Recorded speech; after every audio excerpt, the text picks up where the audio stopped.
Hola, ¿qué tal? ¿Cómo les va? Buenas noches. Bienvenidos, como siempre, a Todo tiene un porqué. Acá me ven, erguido, parado sobre mis dos miembros inferiores.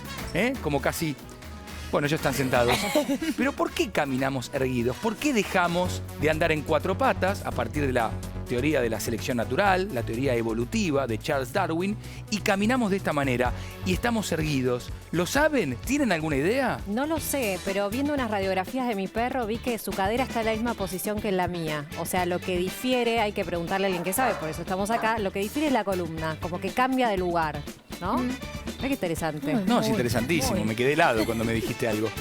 Yo no sé si voy erguida por la vida, porque con el celular, con el tema del celular, cada vez estoy más así. Como que me voy a lo mejor toda, ¿no? en muchos miles de años terminamos volviendo hacia abajo por la utilización de la tecnología. ¿Quién no lo sabe? sabemos. Cierto. Cristian. Yo no camino erguido, claramente. De hecho, o sea, no estoy erguido ahora. Y cuando se apagan estas cámaras, este show televisivo, camino menos erguido. Soy una C, ¿viste? Una trasera así por la vida. Me cuesta muchísimo a mí. Pero me cuesta mucho. Sí, todo te cuesta mucho. Pero igual, de todas maneras, hoy vamos a hacer algo por la postura tuya en particular. ¿En serio? Sí, y eso le va a servir, bueno, a nosotros también y a la gente que está del otro lado. Pero recién yo hablaba de algo clave para introducirnos en el tema. Y es Charles Darwin. ¿Saben ustedes quién fue Charles Darwin, verdad? Me miran como algo conocemos. La calle. Vamos a ¡Uy, Dios mío! Vamos a meternos directamente, por favor, en ¿quién fue? Dale.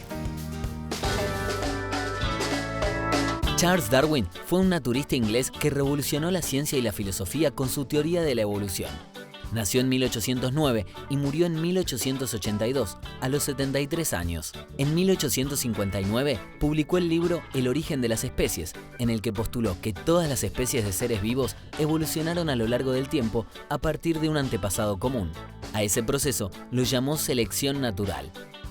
Si bien su teoría fue aceptada rápidamente por la comunidad científica, la idea de selección natural recién fue tenida en cuenta como la explicación primaria del proceso evolutivo en la década de 1930. Publicó otros libros como El origen del hombre y La expresión de las emociones en los animales y en el hombre. También hizo investigaciones en botánica y una teoría sobre la formación de los suelos. En la actualidad, sus conceptos están ampliamente aceptados y sus descubrimientos siguen siendo la base fundamental de la biología como ciencia, porque unifican ideas y observaciones sobre la diversidad de la vida. Bueno, y aquí estamos, para hablar y profundizar a propósito de esto que nos dejó Charles Darwin. ¿Cuál es nuestro primer invitado? Francisco Carnese. Francisco es licenciado en Ciencias Antropológicas y doctor en Ciencias Naturales de la Universidad Nacional de La Plata. También es director de la sección Antropología Biológica del Instituto de Ciencias Antropológicas de la Universidad de Buenos Aires y es especialista en genética de poblaciones humanas. Francisco, bienvenido. Gracias. ¿Cómo anda? ¿Qué dice? Muy bien, muy bien. ¿Todo en orden? Todo en orden. Bueno, ¿empezamos bien?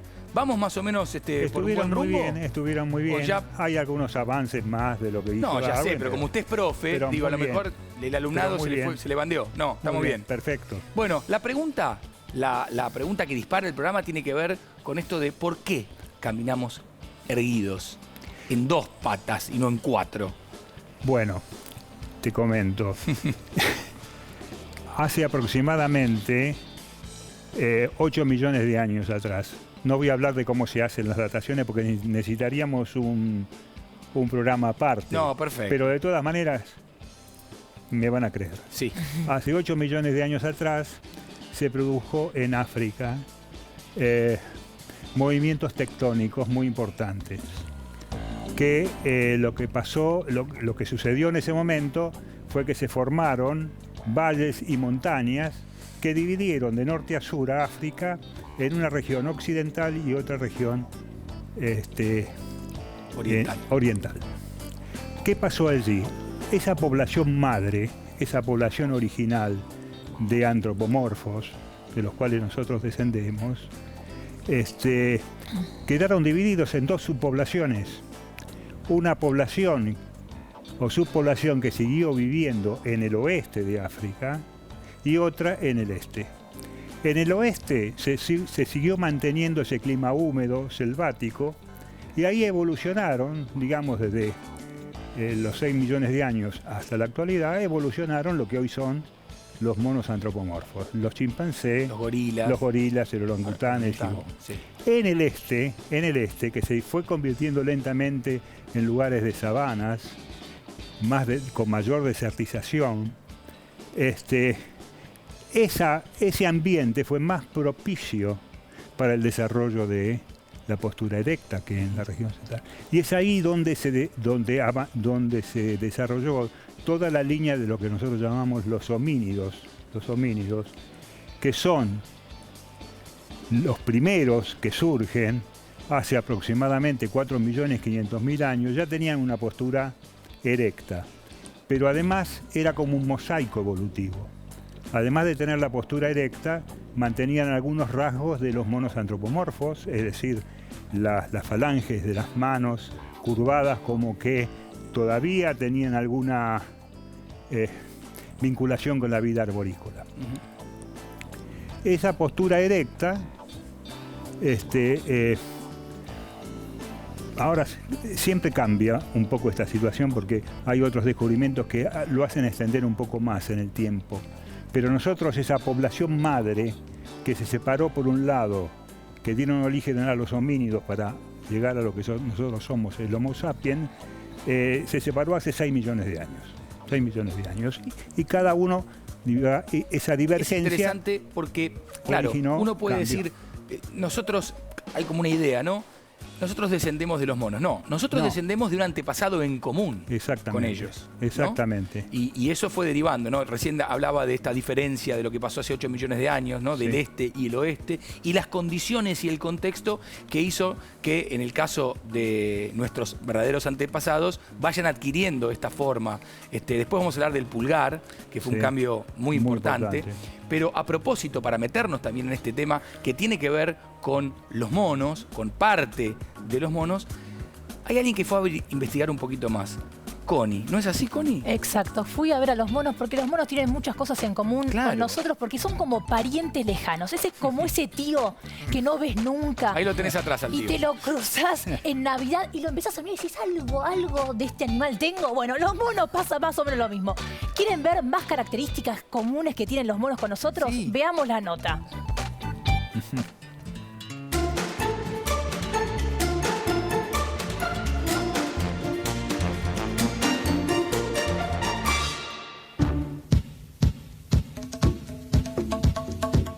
¿Cuál es la relación del hombre con los monos? Vine a Fundación Temaiken para averiguarlo.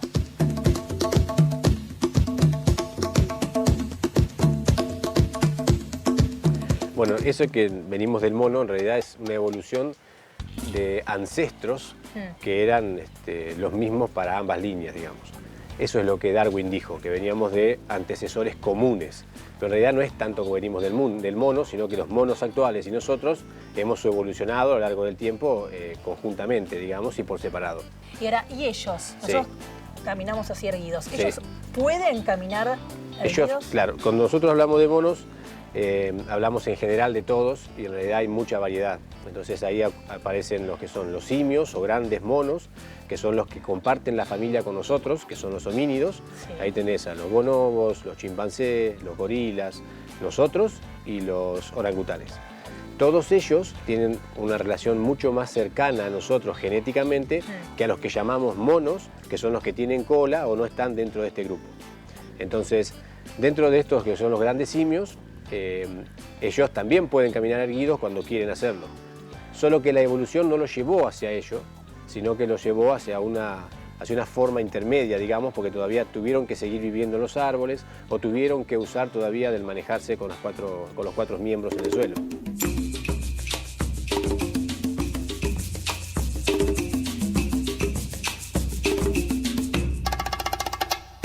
Y con respecto al comportamiento, ¿qué similitudes tienen ellos con nosotros? Los comportamientos son muy parecidos cuando vamos a aquellos que son sociales. Por ejemplo, cuando vas a los chimpancés y lo comparás con nosotros o los bonobos, tienen comportamientos sociales que son muy parecidos a los nuestros. Son clanes, se mueven en grupo, en donde cada uno tiene un rol determinado. Y todo esto hace de que sean muy parecidos a nosotros, lo mismo que el uso de herramientas, ¿no? Hay documentos en donde los chimpancés utilizan distintos tipos de herramientas para extraer termitas de dentro de los termiteros. con lo cual el poder cognitivo que tienen es muy alto y mucho más allá de lo que el ser humano pensaba hace unas cuantas décadas atrás, ¿no? Bueno, muchísimas gracias, Gustavo. No, Muy gracias a interesante ustedes por venir, ¿no? Gracias. Me encantó, divino, Connie. Bueno, lo veíamos con mucha atención, Francisco, estos cambios, esta cuestión evolutiva y cómo fue el hombre apareciendo, ¿no? De este antepasado en común con los monos, empezamos a aparecer. Le quiero preguntar puntualmente por Lucy. Sí. Porque en un momento determinado aparece el cuerpo, o los restos, de una mujer. Lucy, ¿de qué época, de qué momento estamos hablando? Lucy, estamos hablando de aproximadamente 3 millones de años. Le llaman Lucy porque los investigadores que estaban investigando en esa zona estaban escuchando los Beatles, Lucy, y por eso la denominaron Lucy, digamos, cuando la descubrieron. Los Beatles tienen que ver con Los todo, Beatles hasta tienen con que ver este con todo. descubrimiento. Mirá vos, Ahí tenemos un gráfico muy interesante con respecto a la proporción, ¿no? De lo Claro, que sería... entonces, en general, si uno ve esa imagen, es interesante ver lo siguiente. Primero, los primeros homínidos, estos son homínidos, es un Australopithecus. Este Australopithecus lo que tiene es una posición erecta, tiene unas caderas, digamos, más o menos adaptadas a esa posición erecta también, lo mismo que los fémures. Pero lo más interesante es que es un mosaico evolutivo, porque además, a pesar de la postura erecta, tiene una capacidad craneal muy similar a la de un chimpancé. No se ha modificado todavía. Es decir, una de las discusiones que había entre los paleoantropólogos en esa época, ¿qué fue primero, el desarrollo cerebral o la postura erecta? Aparentemente fue la postura antes que el cerebro.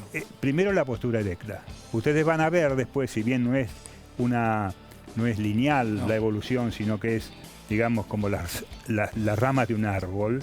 Es decir, van a ver cómo a medida que la evolución se va avanzando, para darle vamos a ver restos con mayor capacidad cerebral dentro de esa línea homínida, asociada en general a artefactos líticos de mayor percepción, sí. mayor trabajo, entonces. Cuando hablamos del eslabón perdido, hablamos previo. No, ya ves, ¿o no? No, yo creo que hay un proceso que se da, no yo, sino casi todos los paleoantropólogos, yo no soy paleoantropólogo, pero estudiamos este tema. Es un proceso que se va dando, digamos, por lo menos hasta ahora de manera gradual y continua. Uno ve que el tamaño cerebral va aumentando en tiempos geológicos, digamos, va también perfeccionándose la postura erecta, van desapareciendo, digamos, algunos de los rastros que nos quedaron de nuestros antepasados, como por ejemplo las falanges curvas de los Australopithecus. Es decir, ¿y cómo aumenta la capacidad craneal? Es decir, nosotros tenemos el Australopithecus con 400 centímetros cúbicos de capacidad craneal. Después tenemos otros restos, como por ejemplo lo que hoy se llama, antes se conocía como Homo erectus, se lo conoce Homo erectus como aquellos que salieron de África, y Homo ergaster, los africanos, que ya tienen una capacidad craneal de 800 centímetros cúbicos. Pero hay una intermedia que es el Homo habilis, se le llama Homo habilis, porque es el primer género de nuestros antepasados que fabricaron instrumental lítico.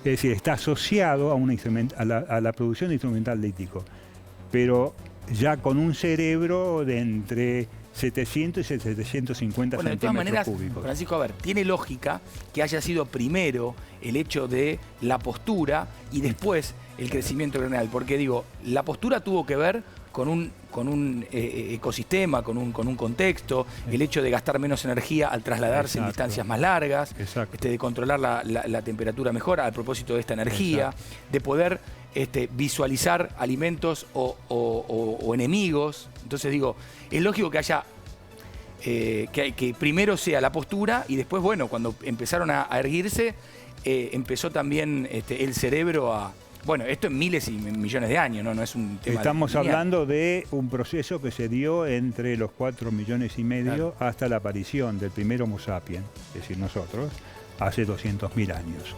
Lo importante es que todo esto se desarrolló en África. Incluso Homo sapiens, digamos, sale de África, es de origen africano. Ya prácticamente no hay discusiones sobre el origen africano. Pero todo eso se dio en esta región que yo le marcaba del este de África. Ahí fueron evolucionando el Australopithecus, Homo habilis. No lo piensen en línea recta, pero, por supuesto. Pero en Homo habilis, Homo ergaster, antes, Homo sapiens. Fuera de aire, hablábamos de las huellas, de los pies, sí. ¿no? Porque van apareciendo huellas y nos van demostrando. Acá tenemos un gráfico interesante. Ahí tenemos, sí. Ahí se ve con claridad lo siguiente. Esta huella de Australopithecus afarensis, que es un australopiteco que tiene más o menos también una edad cercana a los 2 millones y pico de años, 2.900.000 y pico de años, es una huella fósil. Es muy interesante. En una actividad volcánica en África, las cenizas se esparcieron por determinado lugar, una lluvia muy importante, se formó barro y ahí circularon animales, etc. y una familia de Australopithecus. ¿Qué pasó? Marcaron sus pies en ese barro, otra ceniza volcánica lo cubrió y se fosilizaron. Se pudo observar eso. Por suerte, para que nosotros podamos ver, recrearlo. Podemos decir, nosotros decíamos, estos Australopithecus tenían el foramen magnum ubicado sobre la región central, porque se necesita, digamos, que el foramen magnum, el agujero occipital, que esté ubicado en la región, en la base del cráneo, pero en la parte central del cráneo, donde articula la columna vertebral. Claro, porque la columna tuvo que cambiar. De estar en 4 patas encorvada a estar erguida. Es decir, el gorila lo tiene, o el chimpancé lo tiene más hacia la región occipital. Sí. Pero esta prueba del pie es muy interesante por varias cosas. Primero, el dedo gordo del pie juega un papel muy interesante. ¿Por qué? Porque en el chimpancé, por ejemplo, está separado. Es como, se parece más a nuestras manos. En cambio, el dedo del pie, el dedo gordo del pie, se alinea con los otros dedos y cumple hasta una función importante en el equilibrio de la postura erecta. Si uno camina se da cuenta. Si vos haces, uno no lo hace pensándolo, es automático. Pero si vos lo pensás, cuando vos caminás, lo primero que apoyás es el talón, luego la planta del pie y luego el apoyo llega al dedo gordo. El dedo gordo también cumple una función en la estabilidad de la postura erecta. Francisco, sin embargo, veíamos como que el chimpancé tenía un pie casi plano, digamos, y nosotros tenemos una curva. Y tenemos ¿Y eso un arco. Eso tenemos un arco. Eso también es un aspecto evolutivo que aparece y se manifiesta en estos grupos. Pero lo más importante de todo es un alargamiento del pie, del talón, pues nosotros si caminamos primero apoyamos el talón, planta del pie y el peso va hacia el dedo gordo del pie. Es decir, como que cumple una función de estabilidad para la postura. Hablamos de los pies, clave, cuando tocamos el tema de por qué ahora caminamos de manera erguida y en 2 patas y no en 4, pero hay también un cambio clave, ¿no? En la diferenciación, el pulgar, ¿no? Y la posibilidad de tener el pulgar oponible para poder, manipular elementos, cosas, hacer herramientas. Eso es fundamental. Ya habías comentado algo con respecto a lo que era en una sabana otear el horizonte para ver alimentos o depredadores. También ese ambiente activó un poco más las relaciones sociales entre los organismos, entre los individuos. Pero una cuestión muy importante, creo que lo habías mencionado, es el problema de la insolación. En un ambiente de sabana muy cálido, sin agua, la postura erecta también protege más del sol. Es ventajosa porque justamente protege más del sol. En un lugar donde escasea el agua, digamos, las brisas también, digamos, de alguna manera evitan el recalentamiento del cuerpo. Entonces, son algunas desventajas. Pero una de las más importantes, es lo que has señalado, que es la manipulación de elementos. Llevar la cría en los brazos, poder producir instrumentos, es decir, las manos están liberadas, ya no cumplen una función locomotora, sino que están liberadas para producir instrumentos, para poder producir herramientas, ya sea para ataque o defensa. Y llevar sus crías, ¿no? También. Llevar las crías, Sí. llevar las crías.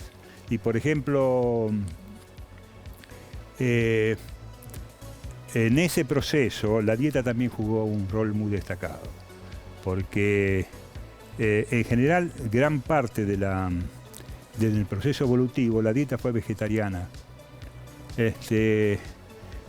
No es que no comían nada, productos cárnicos, pero fundamentalmente vegetariana.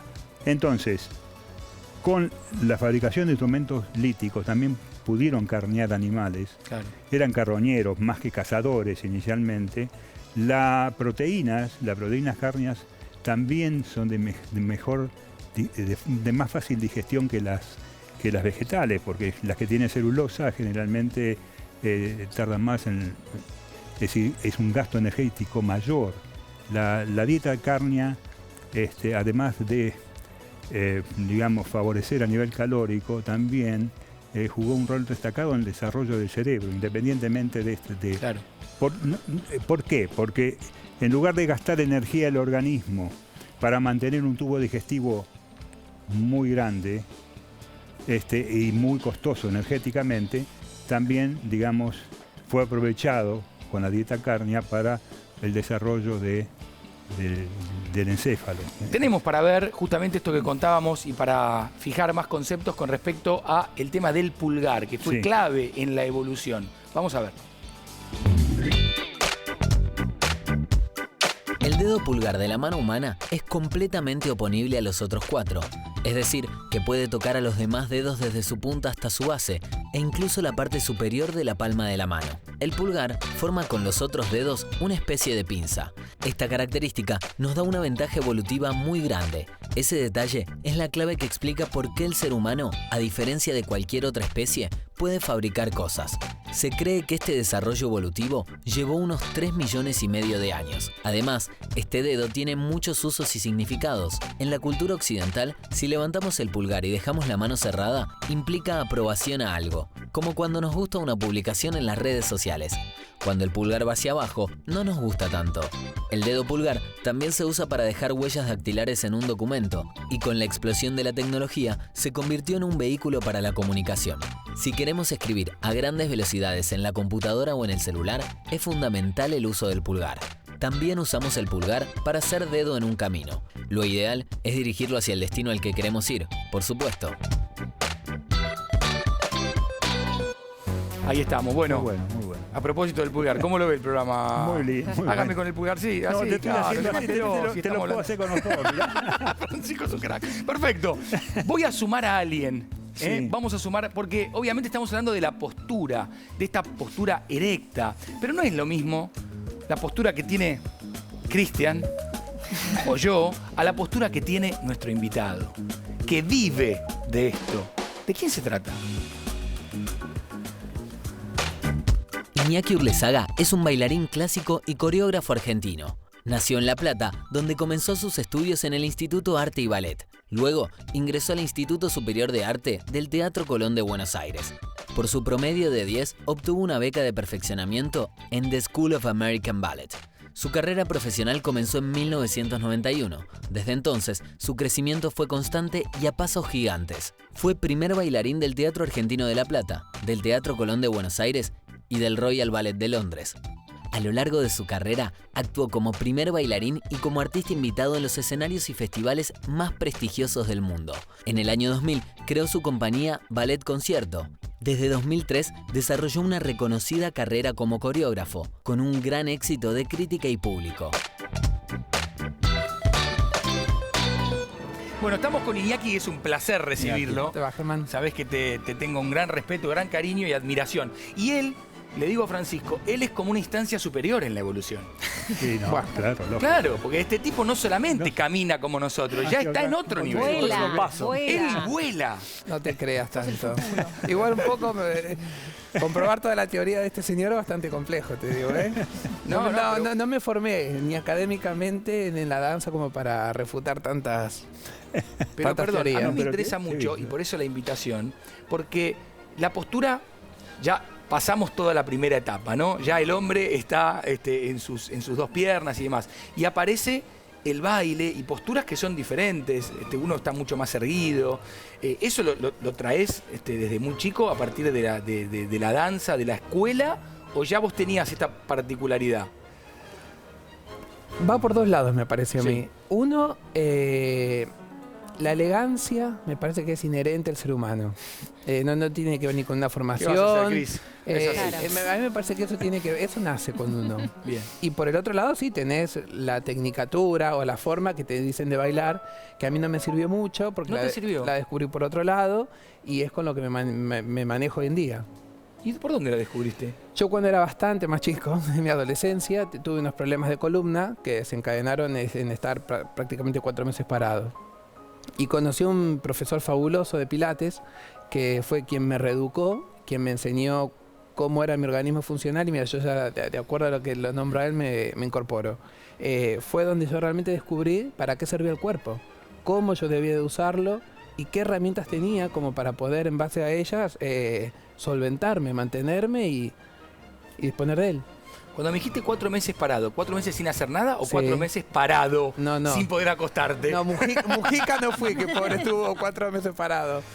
No, sí, estuve 4 meses lesionado. Claro. Tiene una hernia discal bastante grande en la L5 que no me permitió bailar durante todo ese tiempo. Y Iñaki, tengo una pregunta, porque recién hablamos de lo evolutivo, de cómo cambió el pie con las especies. Sí, yo escuché que los dedos no van a existir más de aquí a un tiempo. No, bueno, No. ¿Qué hacemos? Yo escuché, Sonamos. Le dijo pero- esa barbaridad, No, Iñaki. yo escuché que los dedos del pie, si a futuro no se utilizaban y demás, digo, yo me muero, porque No, digo, la claro. danza es Claro. absolutamente... Igual no vamos a estar ni cerca de verlo porque la Claro. evolución tiene para millones Falta. de años. Por suerte. muy lento. Pero igual, por ahora es muy necesario, porque lo explicaba recién Francisco, cómo utilizamos los dedos. Como, Son clave. Por Igual eso hay tengo uno que que estar está muy de más. atentamente. Yo creo que el dedo chiquitito Este está no de más sirve. del pie porque uno se lo pega siempre contra las puertas y eso para mí está de más. Vamos a hacer los próximos sin el dedo chiquito, puede ser.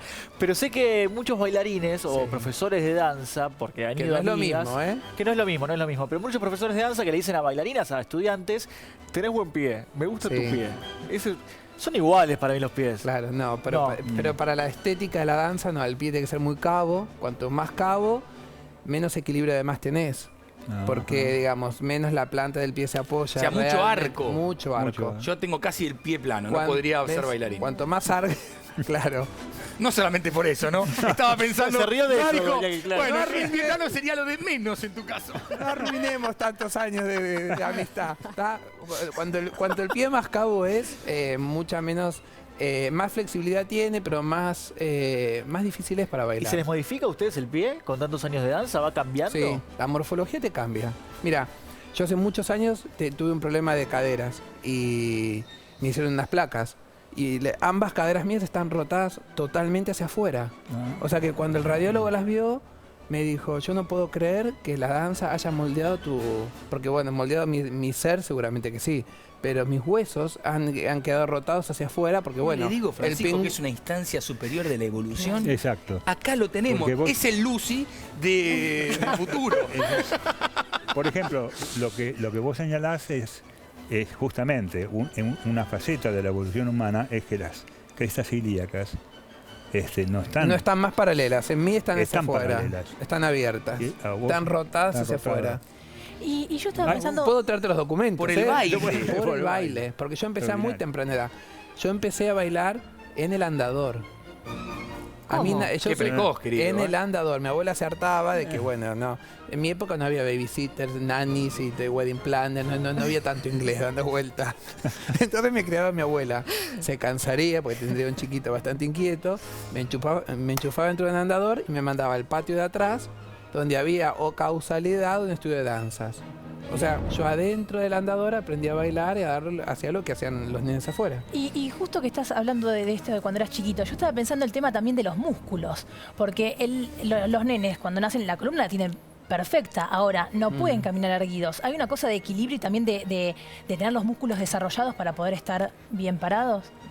Vos necesitas, digamos, en la postura erecta cambios sustanciales. Por ejemplo, no solamente el foramen magnum, la columna con las curvaturas necesarias para mantenerte, digamos, en posición erecta, sino que también hay modificaciones en todo lo que es la pelvis tiende a ubicarse hacia adelante y los músculos menor y medio que se ubican en una de las crestas ilíacas también te permiten mantener el equilibrio. Si vos eso no es decir, están ubicadas lateralmente. Uno no lo hace consciente, pero si vos cuando caminás sentís, si vos lo hacés y vas analizando qué está pasando con tu músculo, sentís que cuando el músculo que vos, la pierna que vos apoyás para dar el primer paso para caminar, acá se contrae. Y si no se contrae este músculo, te caes, perdés la estabilidad. Te perdés estabilidad. Bueno, hay una cosa con las rodillas también. Las rodillas en su momento, en los primeros personas, digamos, bípedas, no era tan fuerte o tan flexible como ahora. No, claro. Yo creo que de todas maneras, cuanto más rígidas las partes articulares estén, mucha menos estabilidad tenés. Donde uno puede flexionar, uno se apoya mucho más al suelo, a la tierra, o donde estés, y de ahí muscularmente podés accionar o reaccionar de acuerdo. Decímelo a mí que hago mucho snowboard. ¿Ah, sí? ¡Eso! Y de ahí va y viene, No, tenés que ver en la nieve, soy como pez en el agua me muevo yo en la nieve.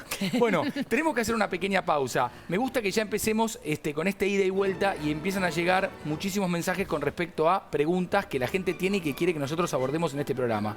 ¿Cómo te comunicás?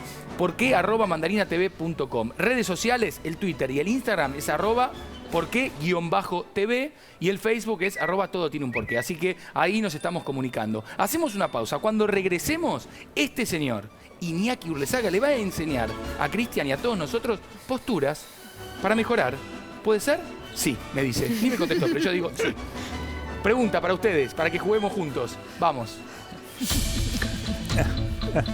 A ver, si Iñaki la sabe, ahora me dice. ¿Qué director hizo en el 2001 una remake de la película El planeta de los simios? ¿Fue Tim Burton, Steven Spielberg o J.J. Abrams?